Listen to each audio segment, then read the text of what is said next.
के लिए दिल की गहराइयों से आपका धन्यवाद करते हैं। साथ ही साथ 9 वर्ष की अग्रिम बधाई और शुभकामनाएं आपको देते हुए ईश्वर से यही कामना करते हैं कि आपके जीवन में खुशियां लौट कर आए और आपका जीवन जो है कि सुखी और शांति व्यतीत हो और आपका जो है कि स्वास्थ्य सुरक्षित रहे। और नए स्वास्थ्य और शुभकामनाओं के साथ एक बार फिर आप सभी सीनियर सिटीजन, बुजुर्ग, अभिभावक, तमाम लोगों का जो है कि चैनल पर हार्दिक अभिनंदन और स्वागत करते हुए अनुरोध करते हैं कि चैनल पर नए हैं तो चैनल को सब्सक्राइब, वीडियो को लाइक और शेयर जरूर कर दीजिएगा, क्योंकि आज हम आपको जो है कि ईपीएस 95 पेंशन से जुड़ी तमाम तरह के ताजा और नए अपडेट से फिर एक बार आपको जो है कि जानकारी मुहैया कराने जा रहे हैं। आपको जो है कि नई नवीनतम जानकारियों से अपडेट कर देंगे। पेंशन पर छाए हुई धुंध को हटाकर वास्तविकता से आपका परिचय कराएंगे और आपको बताएंगे कि ईपीएस 95 पेंशन से जुड़े वास्तविक स्थिति क्या है, परिस्थितियां क्या है, तमाम तरह के अपडेट आपको देंगे। तो आप वीडियो को पूरा देखिएगा, शेयर दबाकर कीजिएगा, लाइक करने में कोताही नहीं कीजिएगा। तो मेरे अभिभावक, मेरे आदरणीय, मेरे बुजुर्ग साथियों, आप सभी को नमस्कार करते हुए आज हम बात करने जा रहे हैं ईपीएस 95 पेंशन योजना से जुड़ी एक बेहद अहम खबर की, जो देश के लाखों पेंशन धारकों से जुड़ी हुई है।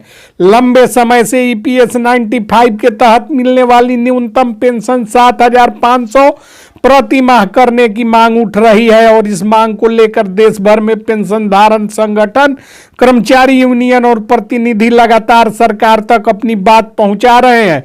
और उन बातों को हाईलाइट करने के लिए सोशल मीडिया पर हम अपने माध्यम से लगातार जो है कि सरकार तक उनकी मांगों को जोर शोर तरीके से पहुंचाते हैं, ताकि गवर्नमेंट जब ईपीएस 95 का सोशल मीडिया रेटिंग सर्च करे तो उसमें ईपीएस 95 पेंशन से जुड़ा यह वीडियो सर्च में सबसे ऊपर आए और उसका सीधा फायदा देश के करोड़ों बुजुर्गों को मिले।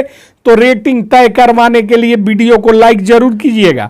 यह वीडियो लेख किसी भी तरह का भ्रामक दावा नहीं करता, बल्कि मौजूदा स्थिति, मांग, प्रक्रिया और संभावनाओं और सरकारी नियमों को दायरे में रहकर समझाने का प्रयास है। ईपीएस 95 यानी एम्प्लॉइज पेंशन स्कीम 1995, यह योजना ईपीएफओ कर्मचारी भविष्य निधि संगठन द्वारा जो है कि चलाई जाती है। इस योजना का उद्देश्य संगठित क्षेत्र के कर्मचारियों को सेवानिवृत्ति के बाद आजीवन पेंशन प्रदान करना और वर्तमान में ईपीएस 95 के तहत न्यूनतम पेंशन 1,000 रुपये प्रति माह है, जिसे पेंशन धारक बेहद कम और अपर्याप्त मानते हैं। ईपीएस 95 पेंशन धारकों का कहना है कि महंगाई लगातार बढ़ रही है, दवाई या इलाज, रोजमर्रा के खर्चे में भारी इजाफा हुआ है। 1,000 या 1,500 जैसी राशि से गुजारा संभव नहीं है। इसी वजह से पेंशन धारक संगठन साथ में जो है कि पेंशन 7,500 और महंगाई भत्ता डीए की मांग कर रहे हैं।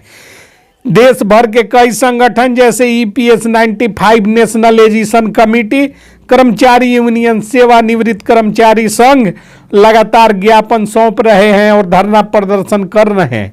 सांसदों और मंत्रियों से मुलाकात जारी है और इन संगठनों का मकसद है सरकार तक पेंशन धारकों की वास्तविक परेशानी पहुंचाना।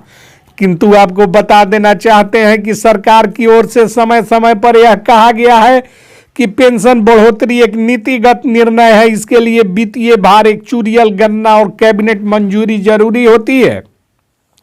अब तक 7,500 पेंशन पर कोई अंतिम अधिसूचना जारी नहीं हुई है, लेकिन विषय विचाराधीन बताया जा रहा है। ईपीएस 95 पेंशन बढ़ोतरी का मुद्दा संसद के प्रश्नकाल, लिखित सवालों और चर्चाओं में कई बार उठ चुका है। सरकार ने जवाब में डेटा का अध्ययन, पेंशन फंड की स्थिति और सुझावों की समीक्षा की बात कही है। पेंशन 7,500 लागू करने की प्रक्रिया में जो है कि अगर भविष्य में पेंशन बढ़ाने का फैसला होता है तो प्रक्रिया कुछ इस तरह की होगी। ईपीएफओ द्वारा प्रस्ताव प्रस्तुत किया जाएगा, श्रम मंत्रालय उसकी समीक्षा कर रहा है, लगभग प्रस्ताव प्रस्तुत करेंगे, समीक्षा होगी और वित्त मंत्रालय की मंजूरी के बाद कैबिनेट अप्रूवल और गजट नोटिफिकेशन जारी किया जाएगा। जब तक गजट नोटिफिकेशन जारी नहीं होता है तब तक कोई भी खबर अंतिम नहीं मानी जाती। सोशल मीडिया पर चल रही खबरों की सच्चाई आपको बताते हैं। तो आजकल सोशल मीडिया और जो है कि तमाम प्लेटफॉर्म पर 7,500 पेंशन मंजूर, आज से लागू, मोदी सरकार का बड़ा ऐलान जैसे दावे किए जा रहे हैं। लेकिन आप लोगों को यह समझना जरूरी है कि ऐसी खबरों की पुष्टि सरकारी नोटिफिकेशन से ही होती है। अफवाहों से बचना बेहद जरूरी है। ईपीएस 95 पेंशन धारकों को चाहिए कि केवल विश्वसनीय स्रोतों पर भरोसा करे, ईपीएफओ या मंत्रालय की आधिकारिक जानकारी देखे, किसी भी फर्जी कॉल या मैसेज से सावधान रहे, साथ ही अपनी आवाज लोकतांत्रिक तरीके से उठाते रहे। विशेषज्ञों का मानना है कि पेंशन बढ़ोतरी पर चर्चा जारी रहना और पेंशन धारकों की संख्या बढ़ना और सामाजिक दबाव, इन सब कारणों से सरकार इस मुद्दे पर आगे निर्णय ले सकती है, लेकिन समय और स्वरूप अभी तय नहीं है। ईपीएस 95 पेंशन योजना के यह एक योजना नहीं बल्कि बुजुर्गों की गरिमा है, सामाजिक सुरक्षा है और सम्मानजनक जीवन से जुड़ा विषय